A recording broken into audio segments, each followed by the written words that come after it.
الشيطان الرجيم بسم الله الرحمن الرحيم إن الله يأمر بالعدل والإحسان وإيتاء ذي القربى وينهى عن الفحشاء والمنكر والبغي يعظكم لعلكم تذكرون۔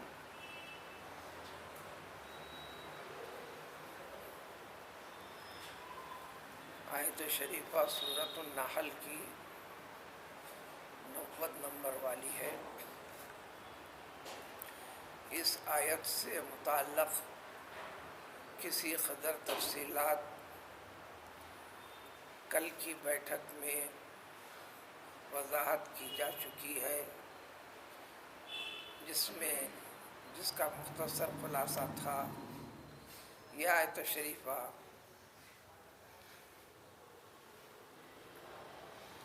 جمعے کے خطبات میں سے دوسرا خطبے کا اختتام اسی آیت شریفہ کے اوپر ہوتا ہوا آ رہا ہے۔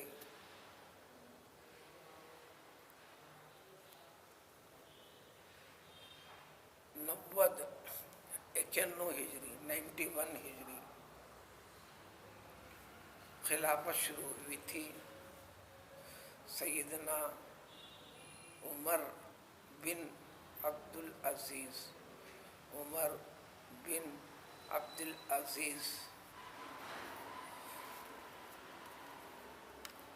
رحمہ اللہ تعالی، جن کے متعلق کسی قدر تفصیل کل بیان کی جا چکی۔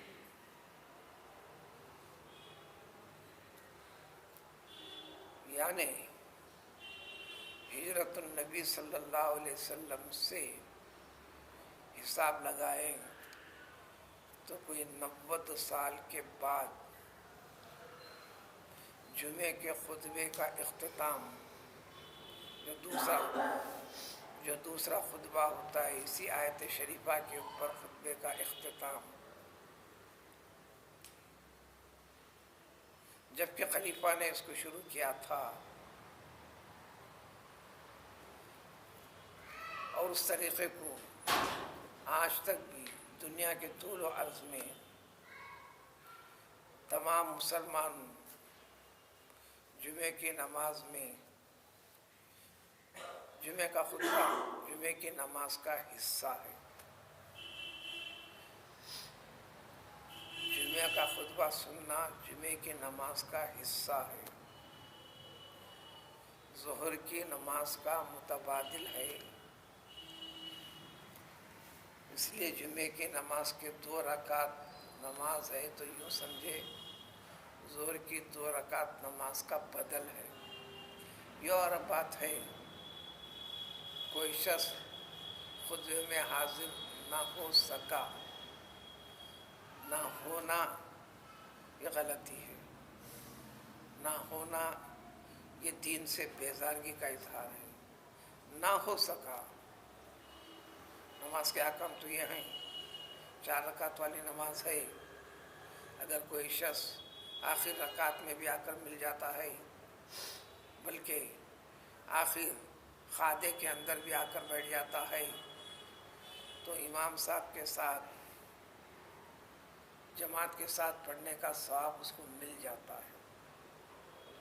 لیکن پہلی رکعت میں پھر پہلی رکعت کے تکبیر تحریمہ میں اس کی اہمیت اپنی جگہ ہے، وہ مقام اور مرتبہ بعد میں شریک ہونے والے کو ملتا نہیں، لیکن جماعت کا ثواب مل جاتا ہے۔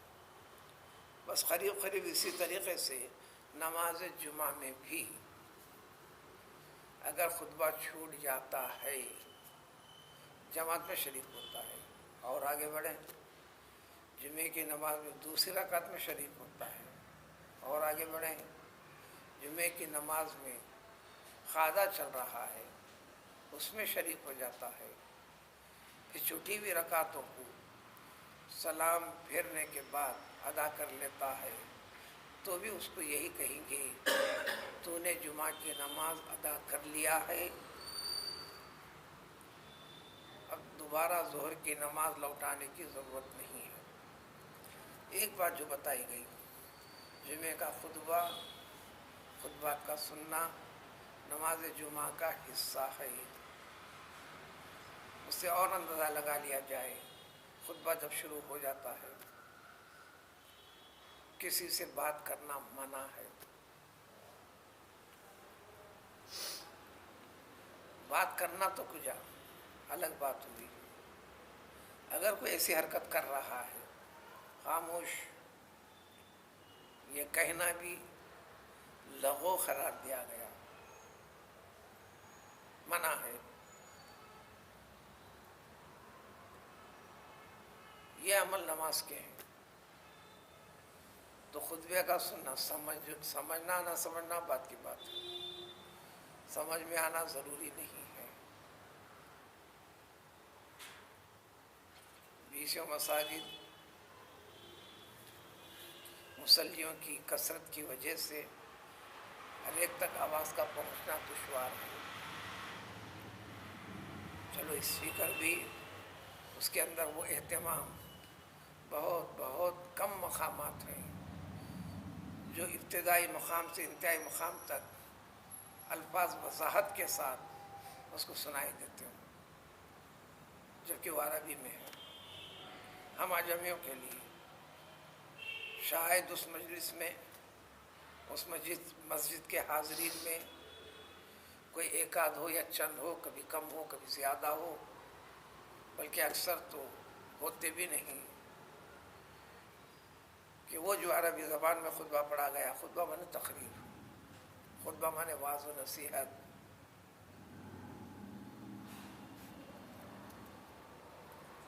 اسلام اور دین سے متعلق وضاحت، زمانے کے تقاضے کے لحاظ سے اللہ کا کلام آپ سے کیا کہتا ہے، کیا کرنا ہے، اللہ کے رسول صلی اللہ علیہ وسلم نے کیا فرمائے، کیا وضاحت ہے، وہ چیز ہے. عربی زبان کی وقفیت سے ناواقف بھی ہو، سننا ہے، سنے جیسا کرنا ہے، یہ حکم ہے. خطبہ اتنا چھوٹا ہونا اتنا بڑا ہونا اس کی کوئی اہمیت نہیں. ولو بالفرض اگر خطبہ دینے والا منبر پر چڑھ کر الحمدللہ الحمدللہ رب العالمین، اللہ کی تعریف ہوئی، نبی کریم صلی اللہ علیہ وسلم درود پڑھ کر اتر گیا تو خطبہ ہو گیا. اسی لیے کئی خطبات طویل ہوتے ہیں، زیادہ ہوتے ہیں، بلکہ حکم یہی ہے جمعہ کا خطبہ جس قدر ہوتا ہے، یعنی جتنی دیر میں آپ ادا کرتے ہیں، نماز جب ادا کریں گے اس سے کچھ زیادہ طویل ہونا نماز.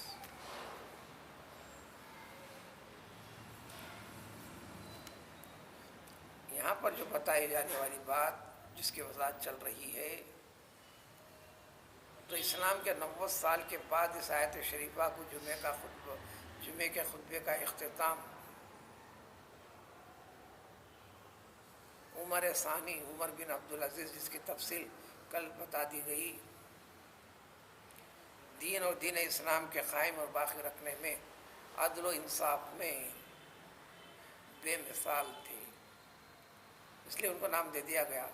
عمر فاروق رضی اللہ تعالیٰ عنہ اسلام کی ہر چیز کے جاری کرنے میں، دین کے احکام کے بارے میں کسی کی جانبداری نہیں، ہمدردی نہیں، نرمی نہیں. اللہ کا، اللہ کے رسول صلی اللہ علیہ وسلم کا فرمان ہے، طریقہ ہے، حکم ہے، اس حکم پر قائم باقی رہنے کا نام ایمان ہے. صرف اللہ کے حکم کو دیکھنا ہے، اللہ کی رضامندی کو دیکھنا ہے. میرے ایسا سخت برتاؤ کرنے سے جو کہ میرے نفس شخصیت کے لیے نہیں ہے، بھلے لوگوں کے درمیان رویہ، اس کا رد عمل بھلے کچھ بھی ہو، کبھی پرواہ نہیں. بس وہ کیفیت جو کا تو، بلکہ ان سے پہلے کے حکمراں خلفاء کے طریقے سے، جنہوں نے جہاں جہاں ظلم و زیادتی کی تھی، کسی کا حق مارا تھا، اقتدار اعلیٰ پر فائز رہ کر وزارت عظمیٰ پر قائم رہ کر، سپریم کورٹ کے جج کے طریقے پر قائم رہ کر، اس وقت یہ خلفاء کا طریقہ یہی تھا، پورا ذمہ دار ہوتا تھا۔ اس اقتدار کی بنیاد کے اوپر بیویوں کے حقوق طلب کیے کر دیے گئے۔ آپ نے آ کر جہاں جہاں تک پتہ چلا، پیچھے کڑیوں تک تحقیق کر کر ہر ایک کا حق دلائے۔ خلیفہ منتخب کرنے والے خود حیران رہ گئے، کسی کی حیرانی سے یہ حیران نہیں۔ اس سے پہلے کیا ہوتا تھا؟ پیغمبر صلی اللہ علیہ وسلم جمعے کا خطبہ ختم کرتے تھے، سورہ قاف کی تلاوت فرماتے تھے۔ 20 صحابہ رضوان اللہ تعالی علیہ مجمعین کا بیان ہے، آپ ہر جمعے میں، وہ تو عربی زبان والے تھے، ہر جمعے میں پیغمبر صلی اللہ علیہ وسلم سورہ قاف کی جو تلاوت فرماتے تھے، ہم بار بار سنتے سنتے ہی ہمیں زبانی یاد ہو گیا تھا۔ حضور اکرم صلی اللہ علیہ وسلم کی ہر چیز کے اوپر سیدنا عمر ابو بکر صدیق رضی اللہ تعالیٰ عنہ قائم رہے۔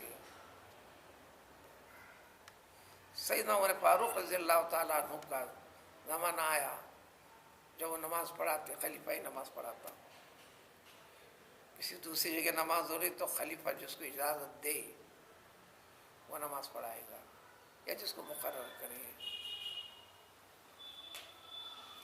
تو آپ سورۃ التکویر کی آیتیں پڑھتے تھے، احزرت تک، یعنی ابتدائی چند آیتیں، ہر خطبے کا اختتام اس میں فرماتے تھے۔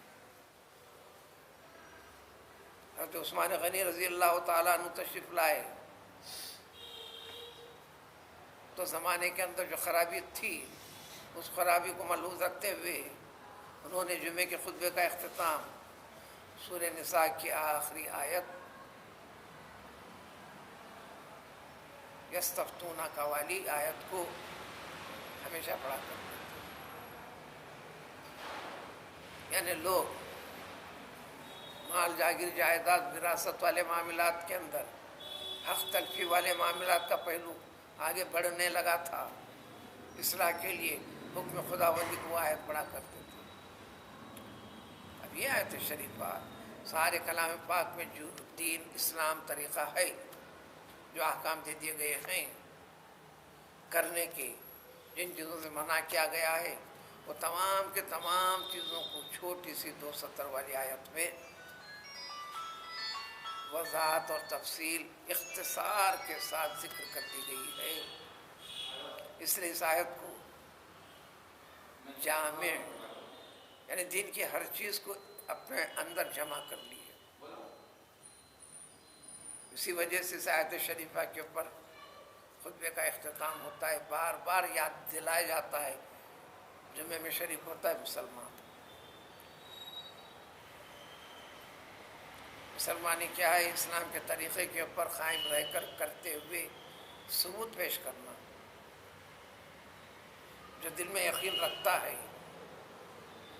ایمان اصل بنیاد ہے، دل والی کیفیت کا نام یہ ایمان ہے۔ اس دل والی کیفیت، عقیدے والی چیز کو زبان اور عمل، یعنی پریکٹیکل لائف سے زندگی کے ہر شعبے میں اس کا اظہار کرنا، ثبوت دینا۔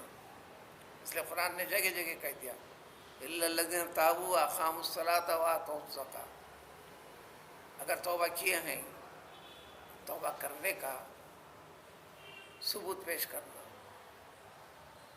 پابند صوم و صلاۃ رہنا، دین کے ہر حکم کے اوپر اللہ کا حکم سمجھ کر ثبوت پیش کرتے چلنا۔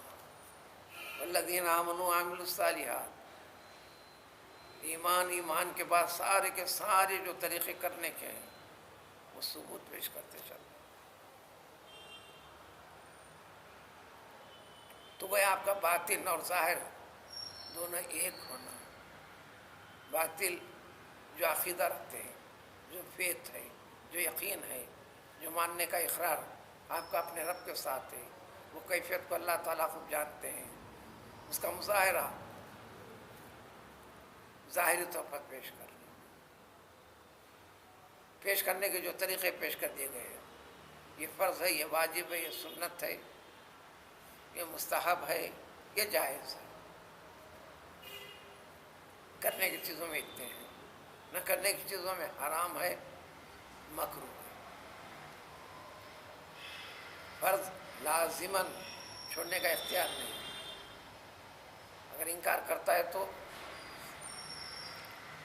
انسانوں کو اجازت دے دی گئی کہ تم بلا روک ٹوک کے کہہ دو کہ کافر ہے. واجب جس کے چھوڑنے کا اختیار ہرگز نہیں، لازماً کرنا ہے. اگر انکار کرتا ہے تو اس کو کافر نہیں کہیں گے، لیکن فاسق، برا، نافرمان، گناہگار، بدترین مسلمان یہ کہیں گے، اور کافر نہیں کہیں گے. سنت سعادت مند مسلمان کرنا ہے، نہیں کرتا تھا تو سعادت مندی سے محروم ہے. مستحب جس کا کرنا سب سے اچھا ہے، کرنے پر ثواب ملے گا، نہ کرنے پر گلا نہیں پکڑیں گے. مباح جائز ہے، چاہے تو کرو چاہے تو مت کرو. اچھے سے اچھا کھانا جائز ہے، اچھے سے اچھا کھانے کی صلاحیت رکھتے ہوئے سادہ سیدھا کھانا بھی جائز ہے. ایسا کرنے پر ثواب، ایسا نہ کرنے پر عذاب، ایسا کچھ بھی نہیں. جیسے فیان ہے، استعمال کرنا جائز ہے، اب استعمال کیے بند کر دیے جائز ہے. فیان چالو کرے تو کچھ مرتبہ بڑھے گا، بند کرے تو مرتبہ گھٹے گا، ایسا کچھ بھی نہیں. سارے دین کے طریقے اتنی چیزوں میں بٹے ہوئے. پھر حرام کے اندر بالکل آپ کو اختیار کرنے کا ہرگز نہیں، پوری طرح رک جانا ہے. اس پر عقیدہ رکھتے ہیں تو پھر اسلام سے خارج ہوتے ہیں. مکروہ اچھا نہیں ہے، رک جانا، پرہیز کرنا ہی اچھا ہے، اس کے قریب نہیں جانا وغیرہ. تو اس آیت شریفہ کے ترجمے میں بات شروع ہوئی تھی، ان اللہ یامر بالعدل. 3 چیزوں کے کرنے کا حکم دیا گیا ہے، 3 چیزوں سے رکنے کا. یہ 3 چیزیں کرنے کے، 3 چیزیں رکنے کے، دین کے سبھی طریقوں کے اوپر اطلاق ہوتا ہے. تو پھر اتنی بڑی وضاحت کو بھی نہیں سکتے فی الوقت. اللہ تعالیٰ نے عدل کا حکم دیا ہے. حیثیت مسلمان دین اسلام کے طریقوں کے اختیار کرنے میں عدل، اعتدال، انصاف، اپنی طرف سے زیادہ نہ بڑھاؤ، اپنی طرف سے غلط طریقہ اس کے اندر نہ گھساؤ.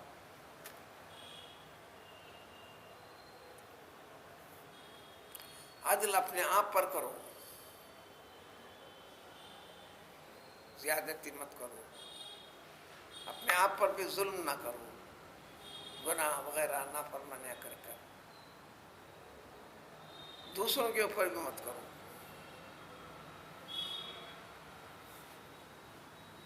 ہر چیز میں عدل، اطاعت و عبادات میں بھی.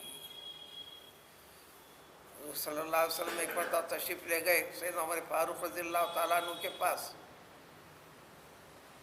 آپ آواز بلند چیخ چیخ کر کلام پاک کی تلاوت کر رہے تھے. پہلے عام تو سارے عربوں کی آواز بڑی، صحابہ کی اور بڑی بڑی آواز. بعض کی تو آواز اتنی بڑی، سیدنا عباس رضی اللہ تعالیٰ عنہ حضور اکرم صلی اللہ علیہ وسلم کے چچا، آپ کا کھجور کا باغ 8 میل دور، کلومیٹر نہیں، تو سمجھو کہ 12 کلومیٹر کے آس پاس. جب آپ اپنے غلام کو بلانا چاہتے، گھر کے دروازے پاس نکل کر آواز دیتے، اے غلام گھر کو لوٹ کر آ. وہ آواز اس تک پہنچتی، سنتا اور گھر کو آتا. آواز بڑی بڑی. عمر فاروق رضی اللہ تعالیٰ عنہ بڑی آواز کے ساتھ قرآن پڑھ رہے تھے. اب اپنے الفاظ میں کہیں گے بہت ہی چیخ کر چلا کر زور سے پڑھ رہے. حضور اکرم صلی اللہ علیہ وسلم نے فرمایا اے عمر یہ کیا طریقہ ہے, اتنا تیز آواز سے کیوں پڑھ رہے ہو؟ انہوں نے کہا 2 بجے سے, اور یہ تلاوت ہو رہی رات کے وقت پر. قوم و بیش صحابہ کرام رضوان اللہ تعالیٰ علیہم اجمعین, بلکہ آج تک بھی اہل اللہ نیک صالح لوگ, کیونکہ حکم ہے عشاء کی نماز کے بعد فجر کی نماز سے پہلے رات کے حصے میں کچھ ذکر کے لیے اٹھو, دعا کے لیے اٹھو, نماز پڑھو. اپنی دینی صلاحیت کو آگے بڑھانا ہے, اللہ کا قرب حاصل کرنا ہے, تو سب سے زیادہ اہمیت رات کی نماز کی ہے, جس کا نام تہجد کہو, قیام اللیل کو. کلام پاک کی تلاوت اتنی زور سے پڑھنے پر آپ نے فرمایا, تو انہوں نے جواب دیا 2 بجے سے. اتنا زور سے اس لیے پڑھ رہا ہوں تاکہ جو سو رہے ہیں نا میں ان کو جگاؤں. اور یہ ذمہ داری تم پر بھی تو ہے نا اے اللہ کے بندو, یہ آواز کے ذریعے سے بتانا چاہ رہا ہوں. آپ کو یہ نہیں کہنا ہے ارے اٹھ رات کی نماز پڑھ, یہ نہیں کہنا ہے.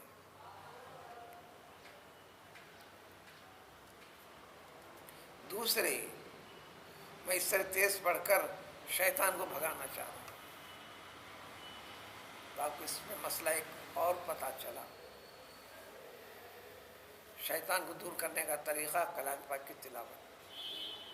آج کے زمانے میں کم و بیش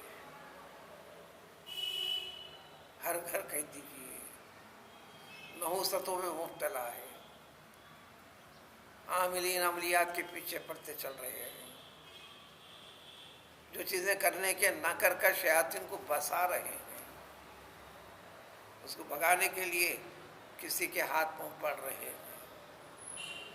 وہ نحوست کو لایا خود اپنی بدعملی سے, اور بھگانے کے لیے بھی بدعملی کا طریقہ اختیار کر جو بھاگ نہیں سکتا. فریب دیتے ہیں خالی. تو عمر نے فرمایا کہ میں اس لیے زور سے پڑھ رہا ہوں کہ تاکہ شیطان کو بھاگے. اب دوسری بات, مسئلہ تو ہر کوئی شخص, ہر مسلمان کرنا بھی چاہیے, کرتے ہوئے کچھ نہ کچھ ذکر کی شکل میں, وظیفے کی شکل میں پڑھتا, چاہے تھوڑا سا ہی. صحابہ کے بھی عمل تھا, صحابہ احادیث میں کثرت کے ساتھ ہے. مثلاً ہے صبح میں 1 مرتبہ, 3 مرتبہ صبح میں روزانہ کوئی شخص پابندی سے بسم اللہ الذی لا یضر مع اسمہ شیء فی الارض ولا فی السماء وهو السمیع العلیم پڑھ لیتا ہے, تو غلطی سے یا کسی نے دھوکے سے آپ کو زہر بھی دیا ہے تو زہر بھی کام نہیں کرے گا. شام ہونے تک ہر قسم کی آفتوں سے محفوظ رہے گا. اللہ تعالیٰ اس کی حفاظت فرمائے گا, فرشتے معمور کرے گا. اسی طرح شام میں اگر پڑھ لیتا ہے تو صبح تک ان چیزوں سے محفوظ رہے گا. پھر اور تذکرہ پڑھتے چلو, سنتے چلو. سورہ یاسین روزانہ صبح میں 1 مرتبہ جو پڑھ لے گا, شام تک سارے آفات بلاؤں سے محفوظ رہے گا. اسی طرح شام میں 1 مرتبہ پڑھ لیتا ہے, صبح تک محفوظ رہے گا. ایسے 20 فضیلت کی چیزیں ہیں, صحابہ کا عمل بھی تھا, احادیث میں ذکر بھی ہے.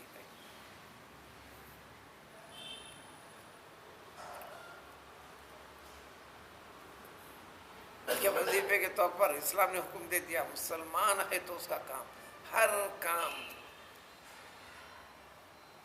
اس لیے کہ دنیا میں رہنا, دنیا صرف جو جڑا ہوا ہے دینی فکر کے ساتھ ہے تو وہ دین ہے, دنیا نہیں ہے. کافر مشرک بھی کھاتا پیتا کماتا دھماتا سب کچھ کرتا ہے, مسلمان بھی وہی کرتا ہے. پھر اس میں کہاں سے فرق ہوا؟ فرق یہیں پر ہے, سوچ کا, فکر کا, عقیدے کا. مسلمان کو حکم دے دیے کہ ہر چیز بسم اللہ الرحمن الرحیم سے شروع کرے گا, ختم کرو الحمدللہ. اب وضاحت کی ضرورت نہیں ہے. چاہے نوکری کرو، دکان کھولو، کچھ کام کرو، یہ کرو، پانی پیو، سب کرو. اگر کہیں آپ کو ڈاؤٹ آتا ہے کیا اس کام کے اوپر بھی میں بسم اللہ الرحمن الرحیم پڑھوں،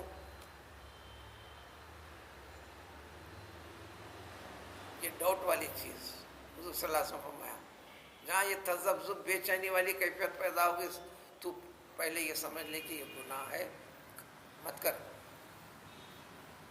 اس کی وضاحت طلب کر لے، حقیقت کیا معلوم کر لے. درسیات میں، کورسز میں، طلباء کے لیے کورس میں ناول بھی رکھتے ہیں، چونکہ اب ہم مکلف اور پابند نہیں پڑھنے کے، اس کے اوپر کیسے کرنا. بہرحال مسلمان کا کام کل امرئ ذی بال فلم یبدأ بسم اللہ فہو اخطأ اور فہو ابتر وغیرہ کے الفاظ سے اس نے فرمایا مسلمان کوئی کام بغیر بسم اللہ کرتا ہے وہ کام ناتمام رہتا ہے، یا برکت والا نہیں رہتا ہے، یا ادھورا رہتا ہے.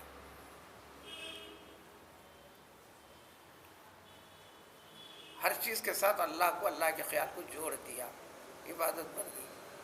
ورنہ ظاہری طور پر زندگی گزارنے میں سب ایک جیسے ہیں، اسی اعتبار سے سوچو تو کوئی فرق نہیں. تو جو بات بتانے کے لیے جو جا رہا ہوں، تو جو بھی پڑھتے ہیں میوزک بات آہستہ پڑھ سکتے ہیں، تھوڑی سی بھی آواز آنا،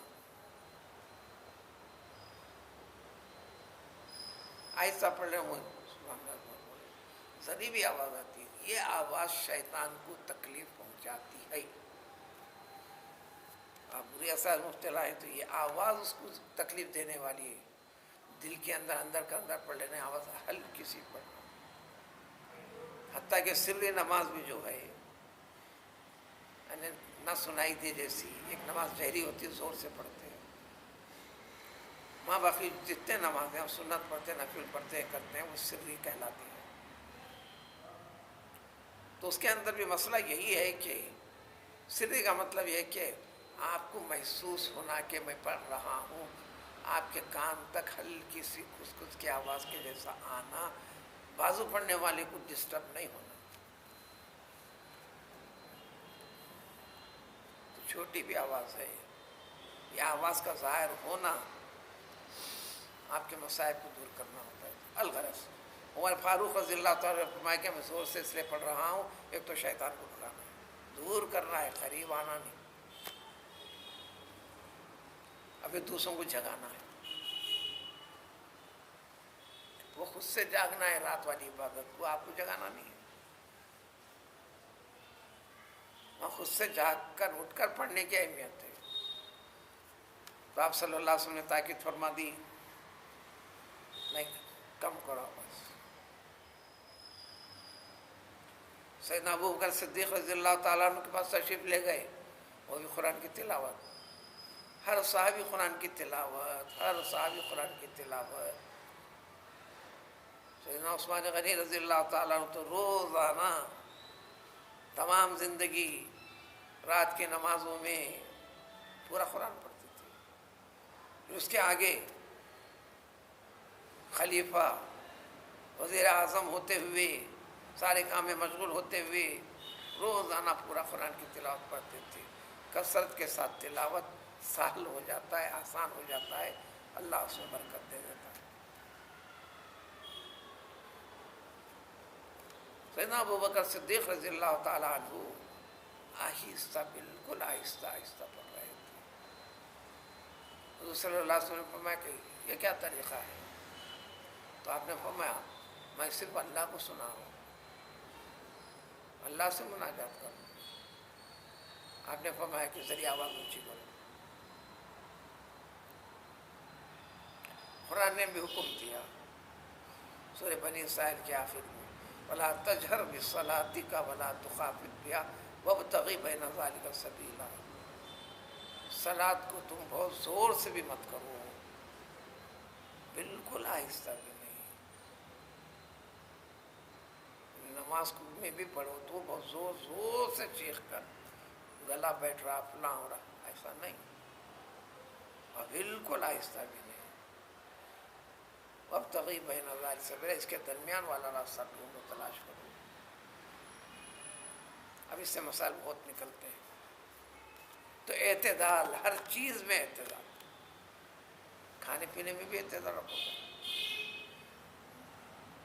اتنا کھا لیا کہ چلنا پھرنا اٹھنا اور بے چینی محسوس سو رہی، یہ طریقہ نہیں، بلکہ مسلمان وہ کھاتا ہے، کھانے کے بعد ختم کرنے سے پہلے خیال آتا ہے کہ اور کچھ میں دھونے والے کھا سکتا ہوں کا جب خیال آتا ہے، تو کھا بھی سکتا ہے، تو اس سے پہلے تو ختم کر۔ پریشانی دوا دارو کی ضرورت، لیکن اب ہماری عادت فطرت میں 20 نمونے کی ایک صاحب عادت کھانے کی زیادہ تھی، خوب کھایا دعوت پہ، انتظار کرتے تھے، ابھی زندہ نہیں۔ کھانے کے بعد ان کے پاس گاڑی بائک، گھر والے لوٹتے وقت پر گاڑی کو ڈھکل کے لے کے جاتے ہیں۔ شہر کی اچھی خاصی شخصیتی تھی، بہت سے لوگ جانتے ہیں، نام سننا نہیں، کبھی بھی نہیں سننا، نہ ذکر کرنا، واقعات سبق نصیحت لینا، کیونکہ کئی لوگ جاننے والے کیا آپ کو پیٹرول ختم ہو گیا، کیا مسئلہ ہے، مدد کریں، نہیں۔ اب ان کو سمجھانے کے لیے کہتے ہیں میں اپنی گاڑی کا مائلیج بڑھا رہا ہوں،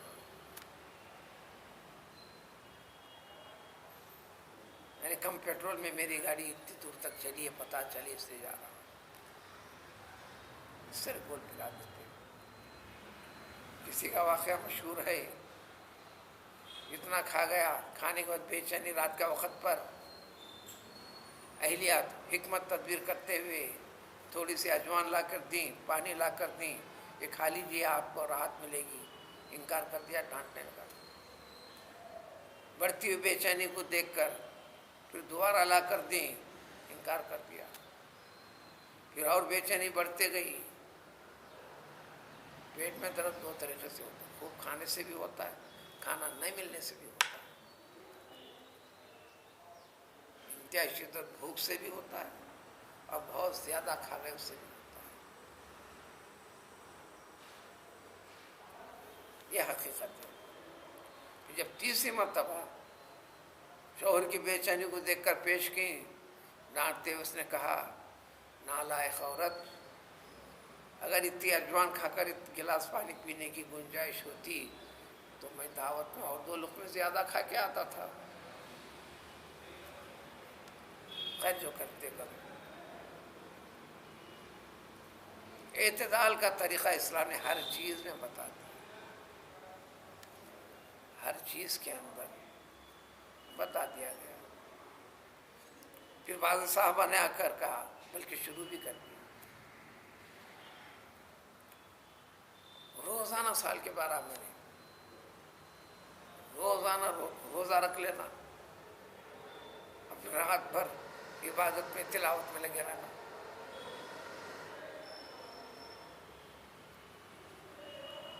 حضور صلی اللہ علیہ وسلم فرمایا کہ نہیں، تم پر واجب ضروری لازم فرض ہے، اپنی جان کے اوپر بھی ذی مہربانی کرنا، پوری رات جو جاگنے کی ہے اس میں عبادت بھی کرو سو بھی جاؤ، عبادت بھی کرو سو بھی جاؤ۔ معاشرے میں خرابی پیدا ہوئی تھی، عورتوں کی جمع ہو کر شکایت بھی کی تھی، شادی کر کے کیوں لائے؟ شادی کے بعد مسائل پیدا ہوئے نا، شوہر کا تعلق بیوی سے وہ مسائل نہیں، شوہر کا تعلق اس کی اولاد سے مسائل نہیں، میں ادھر پلٹتا نہیں کرتا، ان کی طرف توجہ نہیں، میں اسی میں لگا رہتا ہوں۔ فرمایا کہ ہر چیز کے اوپر حق ہے۔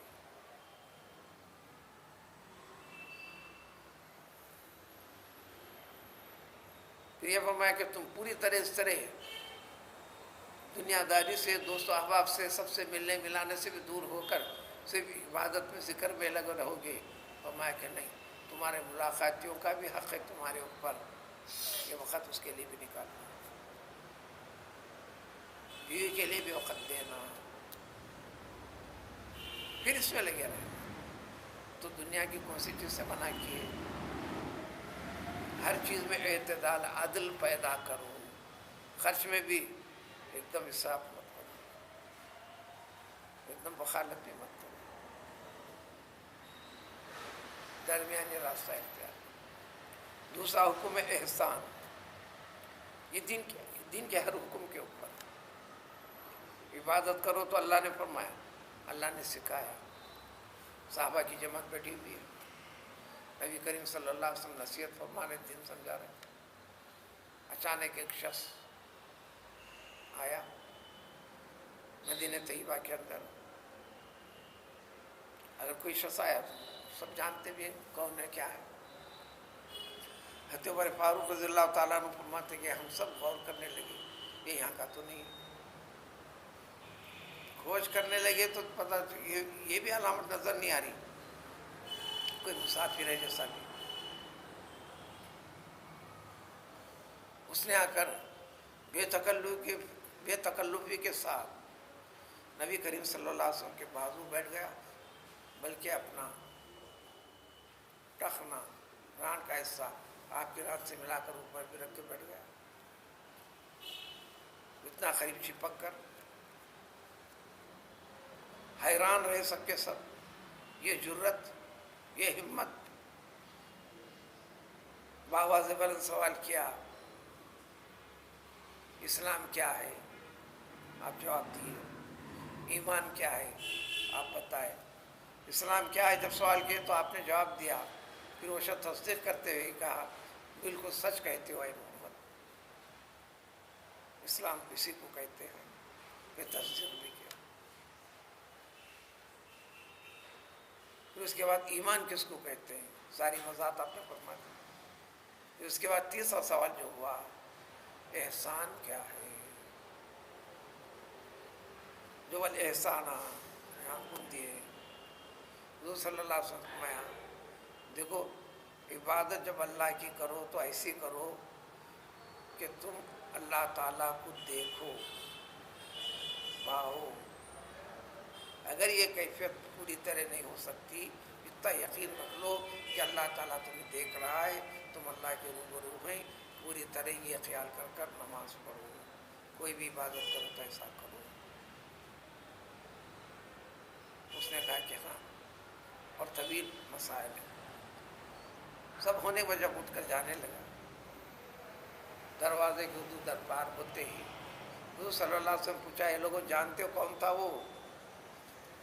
نہیں جانتے۔ اجی وہ جبریل امین علیہ السلام تھے، اللہ تعالیٰ نے بھیجا تھا تم کو دین اسلام کا طریقہ سکھانے سمجھانے کے لیے۔ یہ سنتے سب کے سب دوڑے پہ دیکھیں گے کہاں سے نظر آتا ہے۔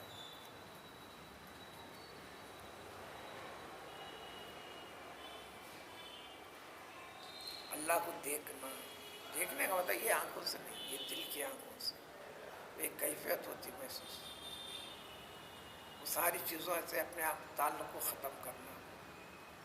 تو احسان ہر چیز کے اندر، بلکہ ایک شخص ہر چیز کے اندر ایک طریقہ کرتا ہے، اچھا برتاؤ طریقہ، یہ احسان ہر ایک کے ساتھ، ہر چیز کے اندر، ہر معاملے کے اندر۔ وَإِيتَاءِ ذِي الْقُرْبَى، قرابت رشتہ داری جو تعلق رکھتے ہیں ان تمام کو دینے کا حکم دیا۔ ضرورت کی چیزیں، ضرورت زندگی کی چیزیں، لین دین والی چیزیں، چاہے وہ رشتہ قریب کا ہو کہ دور کا ہو، ان تین چیزوں کی بڑی تفصیل ہے۔ کہ تین چیزیں جو منع فرمائیں، ہر فحش کام سے، اگر کوئی بڑی غلطی کرتا ہے تو اردو میں کہتے ہیں تم نے فاحش غلطی کی، یہ فاحش کا ہی بگڑا ہوا تلفظ ہے اردو میں، فاحش غلطی کی، کھلا کھلا علانی، ہر کوئی اس کو غلطی کہے گا، یعنی ہر ایسا گناہ، ہر ایسی برائی، لوگ بھی اس کو برا سمجھتے ہیں، سارے لوگوں میں معلوم ہے کہ برا ہے، چوری ہے،